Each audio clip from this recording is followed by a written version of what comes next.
Eneo la visiwa vya Caribbean limekumbwa na kimbunga Melissa kufuatia upepo na mvua kubwa inayonyesha na kusababisha mafuriko makubwa katika eneo la kaskazini ikiwemo Haiti na Jamaica.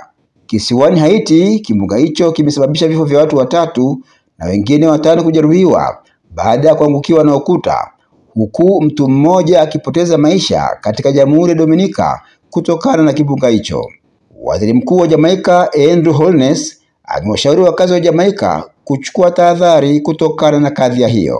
Hali ya hatari imetangazwa katika mataifa hayo, huku watalii waliofurika katika kisiwa cha Jamaica wakiondoka kisiwani humo kabla ya muda wao wa likizo kumalizika kunusuru maisha yao.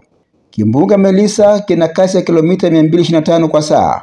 Kwa mujibu wa kituo cha kitaifa cha vimbunga cha Marekani, kimbunga hicho kimeimarika kufikia kiwango cha kategoria ya 4 na kuna uwezekano wa kuongezeka hadi kategoria ya 5 na kinatarajiwa kufika pwani ya kusini mwa Jamaica kikiwa na kasi zaidi ndani ya saa 48 zijazo.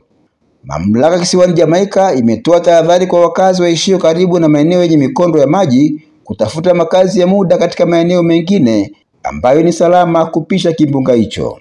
Kimbunga Melissa kinatarajiwa kufika kisiwa cha Cuba kabla ya kuelekea Bahama Jumatano ijayo. Tayari serikali ya Cuba imetoa tahadhari ya kimbunga hicho kwa wananchi wake.